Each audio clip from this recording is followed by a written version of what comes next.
상대방도 뭔가 말을 더 많이 해야 될 것 같고, 이 어색한 분위기를 어떻게든 풀어나가야겠다는 강박이 생기게 돼요. 그것도 안 되면 도망가고 싶어집니다. 그러니까 그 만남 자체가 진짜 불편해지는 거예요. 오늘 사연이 짧네요.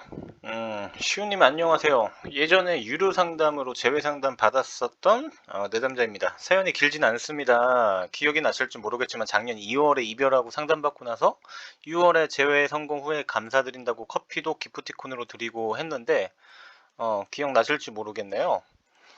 그때 그 전 여친과는 사실 다시 이별하게 되었습니다. 그때 시우님께서 전 건강한 연애를 원하는 사람인데 애초에 전 여친과의 이해관계는 정서상 건강한 연애를 할 수 없는 상태라 재회를 한다 한들 오래가기가 힘들 거다라고 하셨는데, 이별 뒤에 곰곰이 생각해보니 시우님이 왜 계속 그렇게 강조하셨는지 이해되더라고요. 겪어보니까 깨닫네요. 원래 사람은 뭐 겪어봐야 알아요. 제가 아무리 재회는 될 건데 이게 개선이 안 되면 금방 헤어질 거다 해도 일단 만나요. 그리고 나서 깨달았어요 이럽니다 항상. 어, 사람이 참 어쩔 수 없는 것 같아요. 뭐 이거는 뭐 저도 마찬가지이기 때문에 딱히 자책할 필요는 없을 것 같습니다. 경험을 해야 사람이 아는 거니까 이제라도 알았으면 됐지. 똑같이 실수는 안 하잖아 최소한. 이번엔 그래서 그 전 여친 사연은 아닙니다. 썸 사연이고, 그녀와 올해 9월 1일에 알게 되었다. 제 여사친이 저보고 연애할 생각 없냐고 소개시켜 줬었어요. 사실은 그녀와 재회가 되면 좋겠지만 재회보다도 더 고민인 게 있습니다. 요새 소개팅만 하면 5중 3분 이상은 항상 저한테 원래 말이 많이 없는 편인가요? 라던가 내성적이신가 보다 이런 말을 많이 듣습니다. 사실 이럴 때 어떻게 대응해야 할지를 모르겠더라고요. 이게 뭐 어떻게 대응한다기보다는 이 상황 자체가 나온 게 사실 문제입니다. 첫 만남에 원래 말이 없으신가요? 원래 좀 내성적이신가 보다 하는 게 진짜 말이 없어서 그런 게 아니에요. 이게 거꾸로 해서 말을 많이 한다고 해서 좋은 건 아니거든요, 꼭. 아무 말 대잔치를 해버려도 상황 자체는 불편해지기 때문에 말을 많이 하고 안 하고 중요한 게 아니라 상황 자체가 불편해서 그래요. 이게 데이트라는 건 상대를 나에게 의존하게 만들어서 데이트 진행 상황 자체가 편해야 되는데 이게 상대방이 불편함을 느끼니까 하는 소리입니다.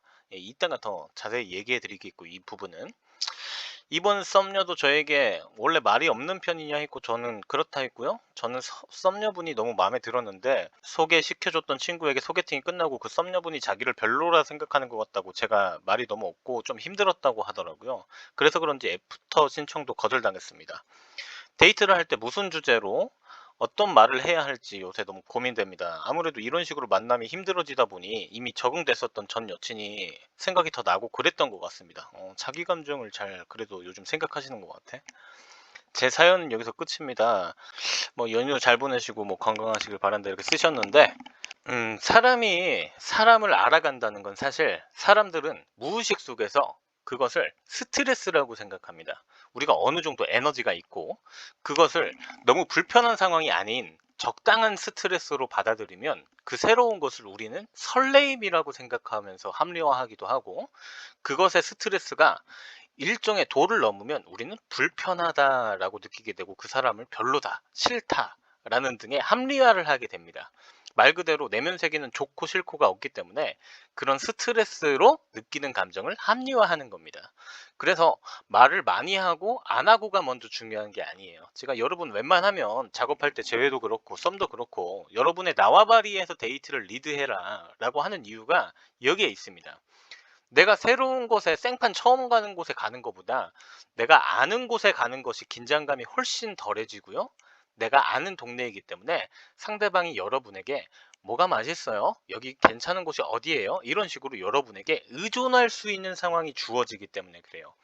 예를 들면 내가 아는 카페에서 만나더라도 여기 제가 뭐 공부하거나 이럴 때 조용해서 자주 오는 카페인데요. 그래서 그런지 서로 좀 대화가 없거나 이래도 제 동네다 보니까 마음이 좀 편하더라고요. 그래서 여기로 오게 됐어요. 좀 편하게 있으세요. 라고 해야 상대도 어느 정도는 얘랑 말이 별로 없어도 얘는 자기 동네라 편한 거겠구나 라는 인식을 하게 되면서 상대방의 긴장감도 좀 떨어집니다. 그런데 여러분이 생판 새로운 곳을 가가지고 여러분이 막 여기 뭐가 맛있으려나 이지랄 떨고 있고, 뭐 방금 교도소에서 뭐 탈옥한 사람 마냥 눈치나 보고 안절부절 못하고 말을 어떻게든 꺼내야 되겠다 하면서 아무 말 대잔치를 하고 앉아 있으면 상대방도 뭔가 말을 더 많이 해야 될 것 같고 이 어색한 분위기를 어떻게든 풀어나가야겠다는 강박이 생기게 돼요. 음. 그것도 안 되면 도망가고 싶어집니다. 그러니까 그 만남 자체가 진짜 불편해지는 거예요. 그래서 말을 많이 한다고 중요한 것은 꼭 아닙니다. 그래서 첫 번째로 여러분이 어떤 스스로 대단한 대화 능력이 없다라고 판단되면 내가 익숙한 곳으로 데이트를 리드하는 게 아주 중요합니다. 제가 항상 마음은 뭐라고 그랬어요?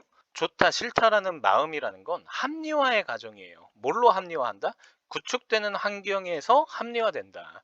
그래서 첫 번째로 여러분이 재회를 하시던 썸을 타시던 상대방이 나에게 의존할 수밖에 없는 환경을 만들고 데이트를 하는 게 절대적으로 유리합니다. 이거는 여러분이 생각하는 것보다 여러분을 훨씬 더 굉장히 매력적으로 만들어줄 수 있는 스킬이에요. 왜냐면 대부분 사람들은 빨리 안정되고 싶어 하기만 하기 때문에 첫 만남에 그렇게 리드가 되면 대화가 이 사람과 잘 통한다. 이 사람과 나는 잘 맞는다는 생각을 상대방이 가지게 돼요. 여러분이 제외하실 때도 그래서 이렇게 리드해야 돼요. 아, 예전에 얘랑은 좀 다른데? 나랑 말이 잘 통하네? 아, 오랜만에 봐서 긴장할 것 같았는데, 아, 되게 편하고, 아, 뭔가 의존하게 돼. 그러니까 이런 걸 가지고 1차원적으로 이제 뭐 상대방 말을 뭐 경청해주고 동의해주고 이런 게 먼저 중요한 게 아니라 이런 상황을 먼저 만드는 게 제일 먼저 중요합니다. 상대방이 여러분에게 의존할 수밖에 없는 상황을 구축해라. 내담자님이 뭐 약속을 잡을 때 미끼 던지기라든지 좀 그런 것들에 좀 내縄바리로 끌고 가서 먼저 데이트를 하고 리드할 수 있는 그런 연습이 먼저 좀 필요하실 것 같아요. 그래야 내가 익숙한 곳으로 가서 커피 한 잔을 시켜도 그 커피 한 잔을 바라보면서 그곳에 에피소드들도 있을 테고 자연스럽게 본인 스스로 긴장하지 않고 리드할 수 있는 상황을 만들어라. 이게 첫 번째입니다.